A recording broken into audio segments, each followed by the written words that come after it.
So if you're still learning to read the Qur-ân, you're definitely going to see one of these 12 symbols while reading. And today we're going to talk about what these symbols mean and how we can deal with them while reading.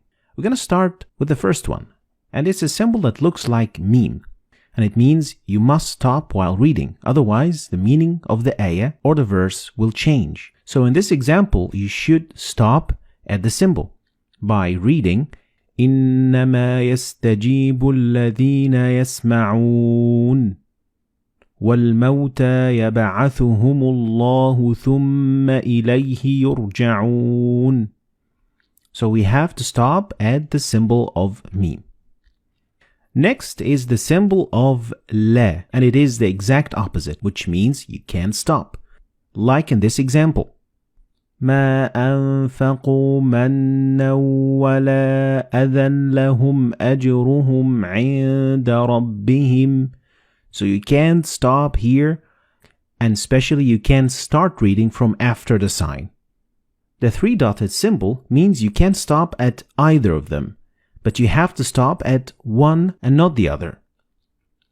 So in the second ayah of Surah Al-Baqarah, you are allowed to stop at the first one by reading ذَلِكَ الْكِتَابُ لَا رَيْبَ فِيهِ هُدًى لِلْمُتَّقِينَ, or by stopping at the second one by reading ذَلِكَ الْكِتَابُ لَا رَيْبَ فِيهِ هُدًى لِلْمُتَّقِينَ.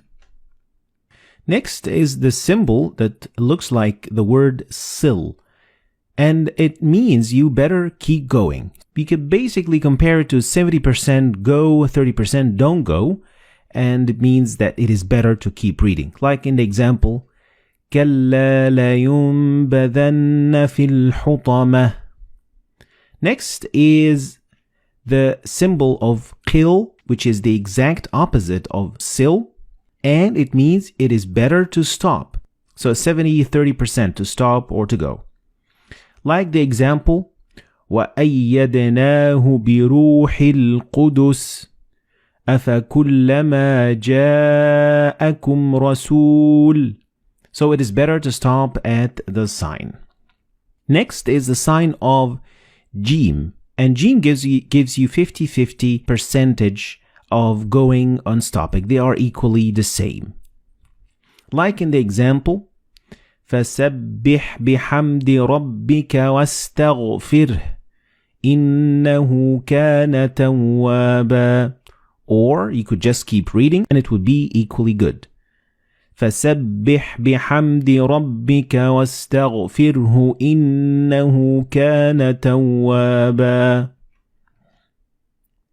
Now let's talk about the other 6 symbols. And the first one is a symbol that means sujud or prostration. And in total there are 15 of this sign. And each time you see it and after you read the verse, you have to do sujud. So after reading the ayah, you will prostrate for God. Next, the sign that looks like meme looks a little bit different than the other meme. So make sure you can distinguish between them because they mean 2 different things. And this meme appears in the middle of the word. So the noon and ba, when they follow one another in the same word, you don't pronounce noon or ba, but you pronounce meme. Like in this example, you read كَلَّا لَيُنبَذَنَّ فِي الْحُطَمَةِ. So the noon and ba, they will be assimilated together and you will pronounce them as meme. Next, this small sign that looks like alif, it is actually an alif and it is found so many times and it's used so many times in the Qur-ân, and it means that this letter contains an alif of the long vowel. So you would read ثم استوى إلى السماء فسواهن سبع سماوات. So these symbols all mean that there is an alif right there. Next, the small sin means a small or a very little pause. doesn't mean that you're going to have to stop and take a breath. No, it means that you're going to stop very momentarily for like half a second and then continue reading. And this example shows what I'm talking about, and you should read it like that. كلا بل ران على قلوبهم ما كانوا يكسبون. So it is a very short pause.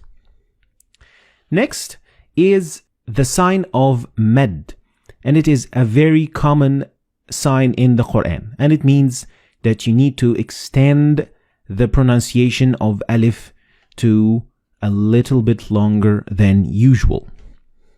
The last sign that we're going to talk about today is the sign of the end of the quarter of the chapter, or juz. The juz is divided into 8 quarters, and at the end of each quarter, you are going to see this sign. It doesn't involve any change in pronunciation, and it doesn't affect anything of what you say whatsoever. So it is just for the division of the Quran. So these were the 12 signs that you are going to see in the Quran. And here I'm going to give a quick summary of what these signs mean. Try to remember them, and of course the best way to learn them is by reading a lot of Quran, because practice makes perfect. So this, ladies and gentlemen, is going to be the end of today's lesson. I hope you've learned anything new today. If you did, like and share the video for other people to learn from it. And I'll see you next lesson.